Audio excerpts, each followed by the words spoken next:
Hey, ça tourne. Oh, bonjour. Je vais vous présenter notre nouvelle exposition, si vous voulez. Allez, venez. C'est une exposition sur les signatures. Et les signatures, vous allez me dire, c'est commun, tout le monde a une signature.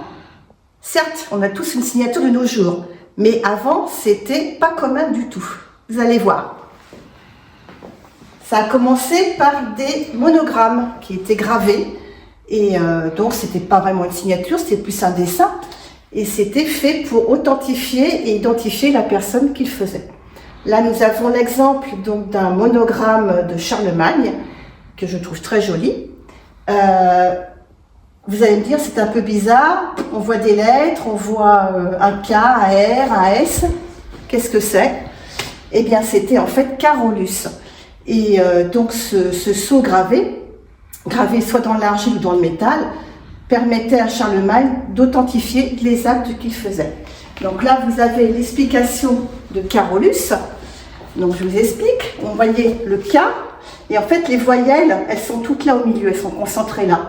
Donc le K, le A, qui est là au milieu, on monte, ça fait le R. On redépasse là au milieu, ça fait le O, Caro, le L. On repasse au milieu, le U et le S, Carolus. Vous avez l'explication ici. Et donc, c'était la première signature quelque part. On pense qu'au départ, Charlemagne ne savait pas très bien écrire. Donc, comme beaucoup, il faisait une croix. Et ensuite, il a rajouté ces lettres au bout des traits de la croix pour faire donc ce magnifique monogramme. Voilà. Tout le monde sait ce que c'est qu'une signature. Avant, il y avait des sceaux. Nous avons ici le sceau de Guillaume le Conquérant, qui n'est pas une signature, qui est un dessin. On le voit à cheval. Vous avez le sceau de Philippe le Bel.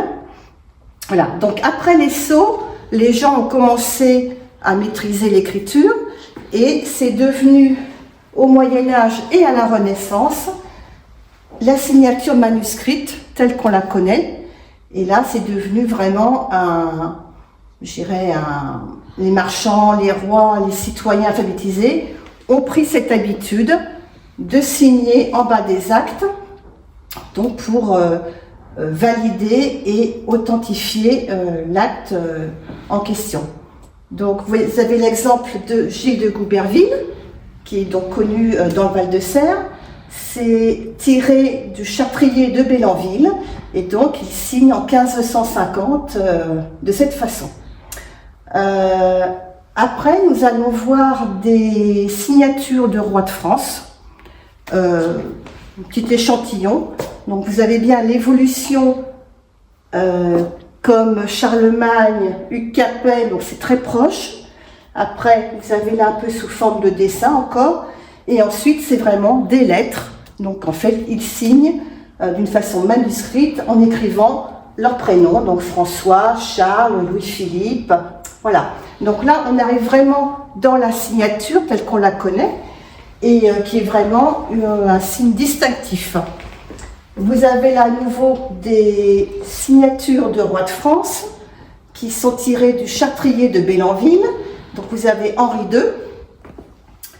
Là en haut, la signature de Louis XIII avec celle de sa mère, Catherine de Médicis, régente. Donc c'est pas courant qu'on trouve la signature, les deux ensemble. Vous les avez ici. Et Louis XIV, que tout le monde connaît, Louis XV. Et là, vous pouvez constater, il signait de la même façon, Louis, tout simplement.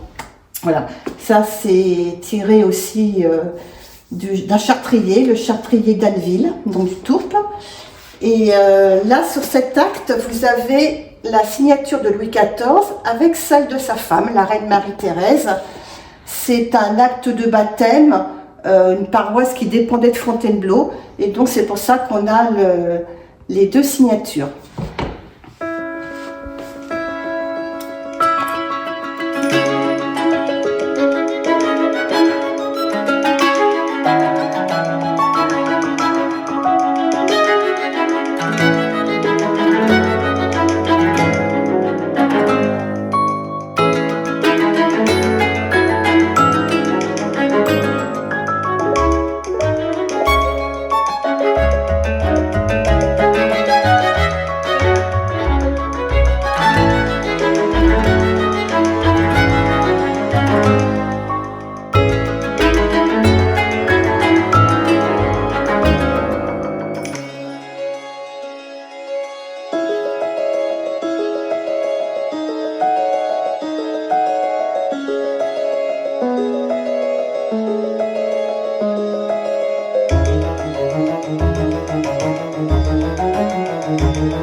Maintenant, nous passons à des signatures de personnes qui ne sont pas connues. Et à l'occasion, je remercie les membres de notre association parce qu'on les avait mis à contribution pour nous proposer des signatures qui sortaient un peu de l'ordinaire. Voilà, donc on a fait une sélection, on n'a pas pu tout prendre, mais je les remercie vivement parce qu'on a eu vraiment des exemples sympathiques, vous allez voir. Et donc on va commencer par une signature qui est un mélange un peu, c'est pas un gribouillis, mais c'est un petit dessin. C'est un petit bonhomme qui est représenté. Donc c'est quelqu'un qui était illettré, bien sûr, mais qui quand même savait manier la plume, hein, parce qu'il dessine un petit bonhomme pour donc se caractériser des autres. Il ne faisait pas une croix, ce qui était courant lorsqu'on ne savait pas signer, on faisait une croix. Là, il a fait un petit bonhomme. Vous avez des signatures qui se rapportent en général au métier. Donc là, on ne sait pas si c'est un charron, un royer, on a l'impression que c'est une roue, mais cela peut être aussi les potiers, parce que les potiers signaient de la même façon. Donc là, c'est une signature inspirée a priori d'un métier. C'est Gilles Vaudevire à Cour-d'Affleur en 1697 et 1709. Voilà. Ensuite, nous avons les signatures qui incluent une date. Donc là, c'est pas très courant. Vous avez la signature avec la date qui est entremêlée dedans. Donc là, nous avons l'exemple en 1579, c'est tiré du Châtrier du Tourpe d'Anneville. Donc il y a plusieurs signatures qui indiquent 1579. Nous avons des exemples de signatures, je dirais, très artistiques. Là, c'est celle de Richard Leroux en 1607. Donc vous voyez, il fait un petit profil, je pense qu'il se représente et il signe avec ses initiales. Donc Richard Leroux, c'est à Valognes et lors du baptême de sa fille, en 1599, on apprend qu'il est peintre. Donc c'est pour ça qu'on comprend pourquoi il est quand même assez précis pour faire un profil, ce qui n'est pas toujours évident. Voilà, donc ça c'est vraiment quelque chose qu'on ne voit pas, qu'on nous a proposé. Vous avez ensuite cela, les registres des trésoriers de l'église de Rétauville. Donc en 1618, vous pouvez constater qu'il y a beaucoup de signatures, beaucoup de personnes qui ont signé, qui étaient témoins. Et parce qu'il n'est quand même pas courant vu l'époque, hein, beaucoup de personnes savaient signer, d'autant plus que ce ne sont pas des nobles, ce sont, bon, je dirais pas des journaliers, mais ce sont des gens de la terre, hein, peut-être pas des laboureurs, enfin des propriétaires terriens, enfin voilà. Donc il y a quand même beaucoup de personnes qui signaient à cette époque. Et en 1633, c'est pareil, vous avez beaucoup de signatures. Voilà, quand on les observe de près, il y a une belle variété de signatures avec des signes. Ensuite, nous passons dans les personnalités de la région. Vous avez l'abbé Charles-Irénée Cattel de Saint-Pierre, donc qui est connu parce que il représentait le courant des Lumières, et donc il avait imaginé un monde sans guerre, une utopie qui a été reprise plus tard par Rousseau, par Kant. Donc là, vous avez sa signature qui s'est tirée du notariat de Saint-Pierre-Église, donc un texte qui est aux archives départementales, et donc c'est un document qui date de 1712. Ensuite, vous avez donc des célébrités locales côté de la Hague. Donc là, c'est la signature de Pierre Jalot, chevalier, seigneur et patron de Beaumont. Vous avez la signature en haut, c'est tiré d'un acte notarié de 1579. Vous avez sa petite généalogie qui a été indiquée. Et ensuite, vous avez celle du premier Polydore de Dégulleville, qui est un fils naturel d'un Jalot, de Charles Jalot, sieur d'Aubert-Fontaine. Et c'est un acte de 1615. Donc voilà, vous avez un peu une petite variété de signatures de cette époque. Ensuite, nous passons toujours dans la même famille, dans le même coin, les Jalot. Donc c'est la signature d'un corsaire du roi. Donc là, il s'agit de Pierre Jalot, seigneur de Ranteau. Et donc, c'est un acte de 1695. Et nous avons celle de son fils juste après, Henri Robert Jalot, seigneur de Ranteau, corsaire du roi lui-même, ou lui aussi comme son père. Et donc on vous a indiqué sa généalogie, leur blason. Naturellement, toutes les généalogies dont je parle là, elles sont sur notre site Génia 50, hein, vous pouvez les retrouver. Nous avons après, alors ça c'est très original, parce qu'à ma connaissance, nous n'avons qu'un seul, pour le moment, de cas comme ça, c'est la signature de Nicolas Doucet. Alors Nicolas Doucet était un bourgeois de Coutances, et il avait une originalité, il signait, je ne sais pas si vous pouvez, en approchant un petit peu, on voit un crâne, on a l'impression qu'il ronge un os. On n'a pas l'explication, voilà, c'était sa signature. Il y a son monogramme ND qui est indiqué, Nicolas Doucet, avec cette tête de mort. Donc il l'a fait dès 1591, 1599, il signe encore comme ça. Ça, c'est un petit mystère.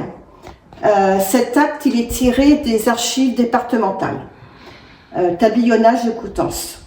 Ensuite, nous avons une femme instruite en 1661 à Saint-James. C'est Brillante Marie Reste. Alors, ça peut paraître un peu bizarre, mais elle a été sélectionnée parce qu'en fait, vu l'époque, 1661, c'est une femme qui apparemment avait sûrement de l'instruction parce qu'on voit qu'elle manie très bien la plume, elle a vraiment une aisance. Et c'est une signature qui est élégante, qui était sûrement donc une femme instruite et raffinée. Et on sait que sa mère signait aussi. Donc voilà, c'est une famille où les femmes, déjà à l'époque, avaient un certain niveau de culture. Et une aisance donc pour manier la plume. Et ensuite, nous avons l'évolution sur 25 ans de la signature de Pierre Leroy, qui était sieur de la Prairie, adjoint puis tabellion. Donc en fait, ce qui est intéressant, c'est de voir que l'évolution de la signature dans le temps, il y a une aisance, voilà, on voit qu'il est plus aisé à signer. Je dirais en fait comme nous-mêmes, hein, quand on apprend à signer, quand on est notre première signature, elle est un petit peu pas sûre, voilà. Et après, il y a une aisance et on le voit dans le trait. Voilà.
Donc ensuite, nous avons la signature du seigneur de Fermanville en 1641.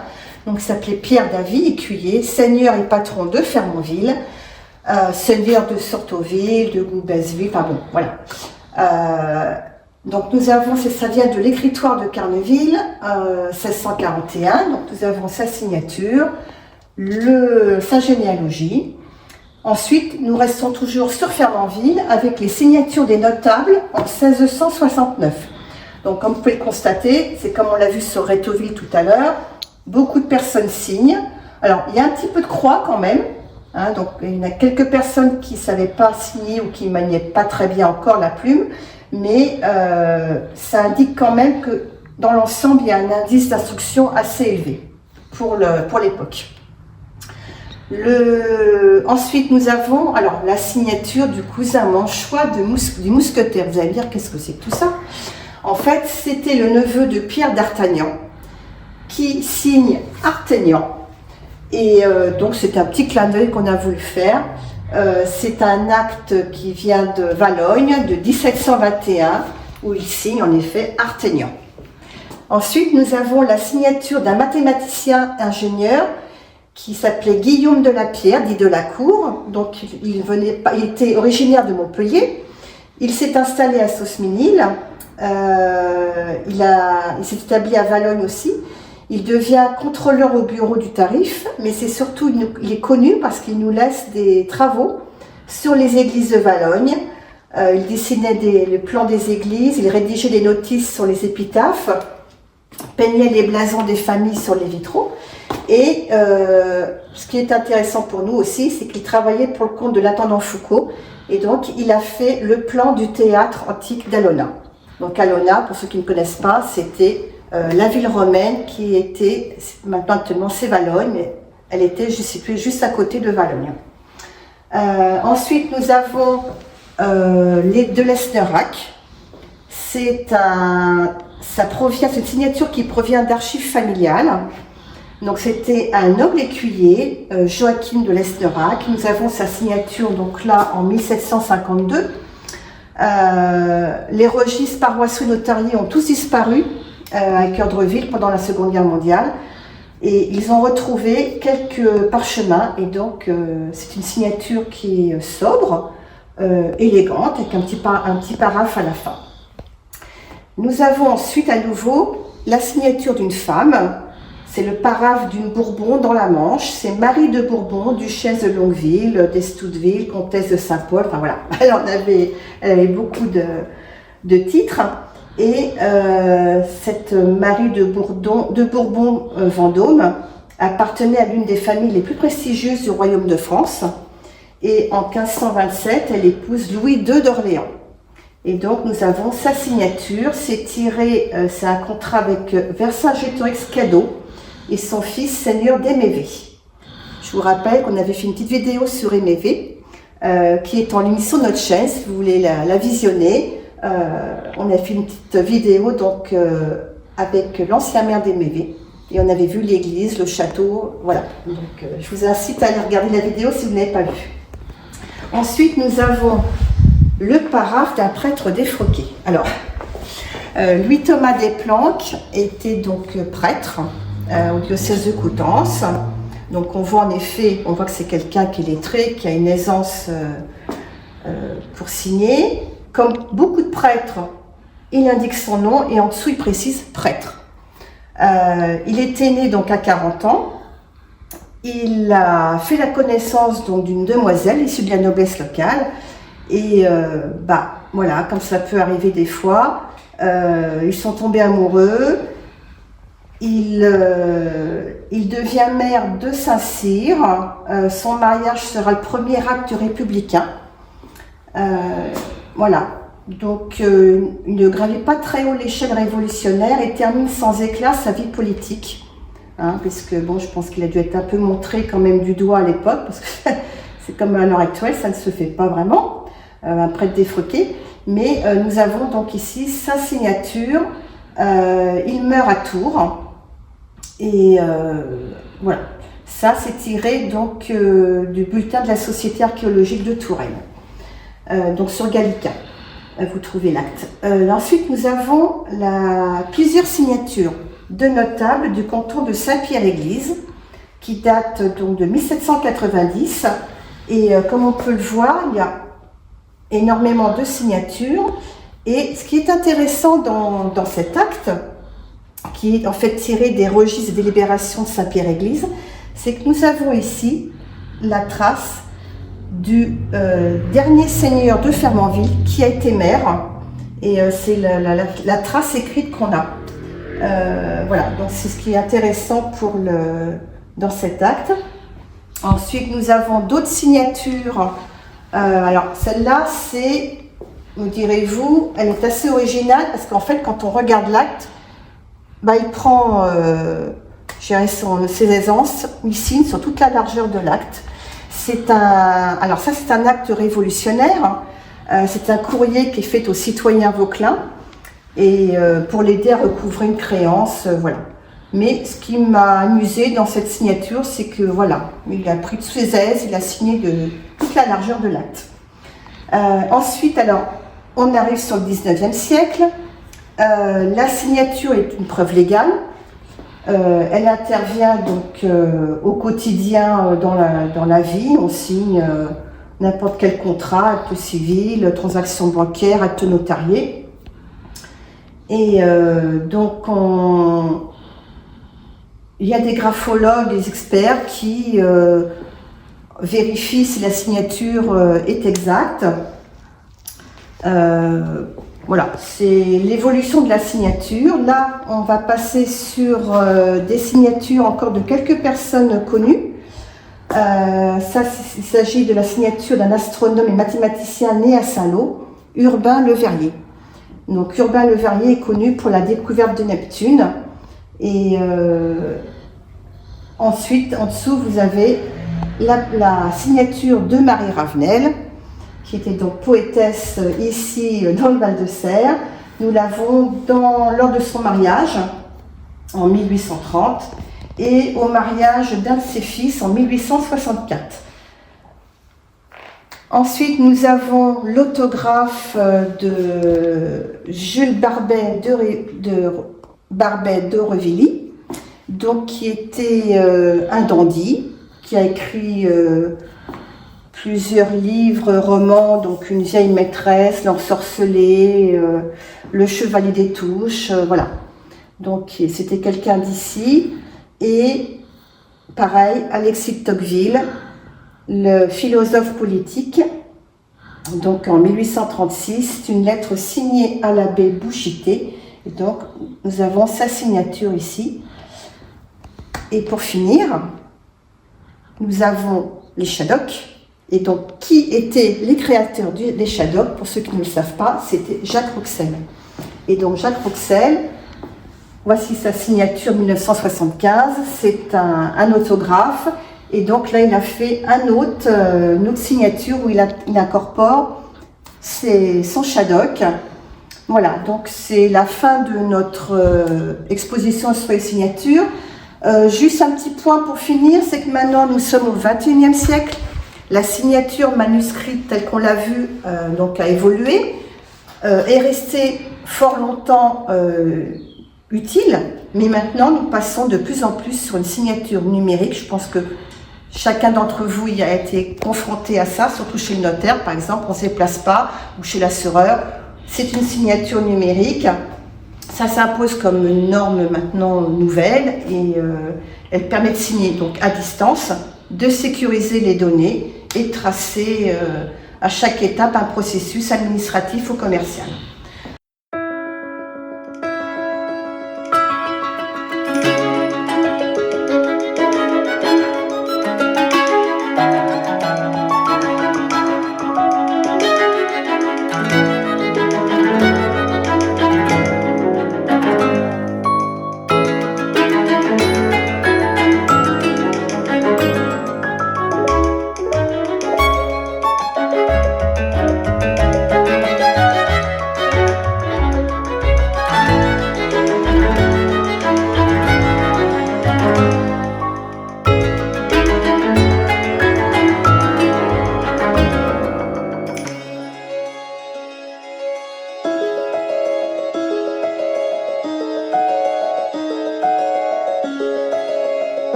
Voilà, j'espère que cette petite visite dans le temps sur l'évolution de la signature vous a plu. Et je remercie encore grandement toutes les personnes qui ont contribué. Nous avons gardé toutes les propositions de signature qui nous ont été faites. Et voilà, je vous remercie encore et j'espère que ça vous a plu. Au revoir.